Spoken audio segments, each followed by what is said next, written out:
How to write abstract. Welcome back. You're just in time for something awesome today. We learn about how to write abstract. And before dive in, if you need good help into more understanding about it, a genius writer, a brainy tutor, or a data analyst, Intudo4U has them all. It's like having a research dream team on demand. So visit it right now. And if you are new here, then subscribe now for more amazing video just like that. Have you ever poured months, maybe even years, into a huge research project only to have to boil it all down to a single tiny paragraph? Well, that's the abstract for you. It's short, it's dense, and honestly, getting it right can be the difference between your work getting noticed or just getting lost in the shuffle. So today, we're going to demystify how to write an abstract that really, truly stands out.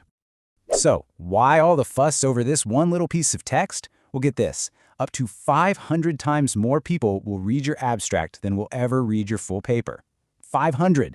That means this tiny paragraph is your #1 communication tool. And that brings us right to this quote. The stakes here are incredibly high. I mean, think about it. For conferences, your submission is often a simple accept or reject based only on these few hundred words.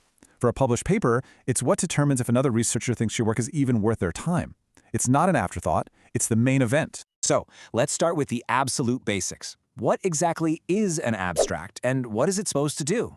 You know, understanding its real job is the first step to writing a great one. I love this way of thinking about it. Your abstract is like your research's shop window. It's the very first thing people see, and it has to do two really important jobs at the same time. First, it's got to be a complete, accurate summary of what you did. But just as important, it has to be your elevator pitch, a compelling hook that makes someone stop and say, I want to see what's inside. Here's another really powerful way to think about it. An abstract is like a fractal. You know how a fractal contains smaller, identical versions of the whole pattern within itself? Well, your abstract has to do the same thing. It must contain all the key parts of your paper, the background, the methods, the results, and the conclusion, all in miniature. It has to be totally self-contained and make sense all on its own. If you find any stressed about its understanding, just explore Intudo4U for personalized guidance and support on your journey. Our expert guides are here to help you every step of the way. Just visit and start your path to success. So how in the world do you pack an entire paper into a tiny fractal-like summary? It might sound a little intimidating, but there's a simple, really powerful blueprint that works for almost any academic field. Meet your new best friend, Hyland's 5-part model. It's a super straightforward structure that makes sure you cover all your bases clearly and logically. Seriously, if you take one thing away from this explainer today, make it this. Master this model, and you'll have a reliable tool for the rest of your career. Okay, let's break this down. First up, the introduction. This is where you set the stage. Why is your research important? What's the big picture? Then, the purpose. This narrows the focus to your specific goal. What question are you actually answering? Third is the method. Just a brief, no-frills summary of how you did your work. Then comes the result. This is the punchline. What did you find? And finally, the conclusion. This is the so what part. Why does any of this matter? What are the bigger implications? All right, theory is great, but let's see how this blueprint actually works in the real world. We're going to take apart a real abstract from a biology paper and see these 5 parts in action. Okay, here's the abstract. As I read these first couple of sentences, I want you to play detective. See if you can start spotting the different parts of Hyland's model. Where does the general context end and the specific purpose begin? Can you see where the methods pop in? And there it is. Look at that. The introduction sets the scene. Green fall and forest ecosystems. The purpose is crystal clear with the phrase, "this study examined." The method briefly talks about analyzing leaves and using litter bags. The result gives us the key finding. Green leaves decomposed faster. And the conclusion points to the bigger picture, what this means for nutrient cycling.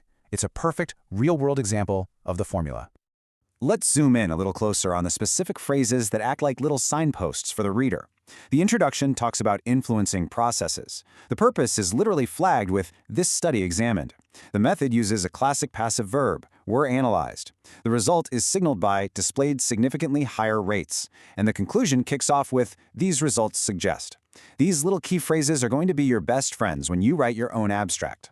So, you've got the structure down cold. Now, how do we take it from just good to truly great? Let's talk about the little details that will make your abstract polished, professional, and really powerful. First off, you're going to run into 2 main formats. The structured abstract, which is super common in science, uses actual subheadings like introduction and methods. It makes it really easy to compare studies quickly. The unstructured abstract, more common in the humanities, is written as one single paragraph.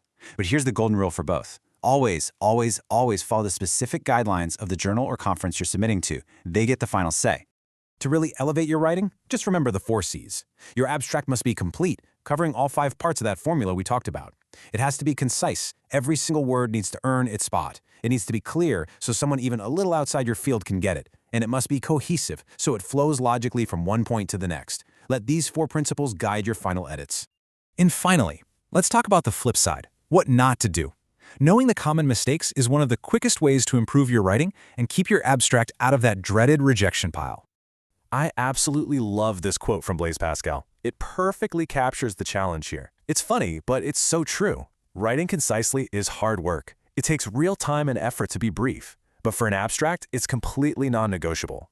Thanks for watching.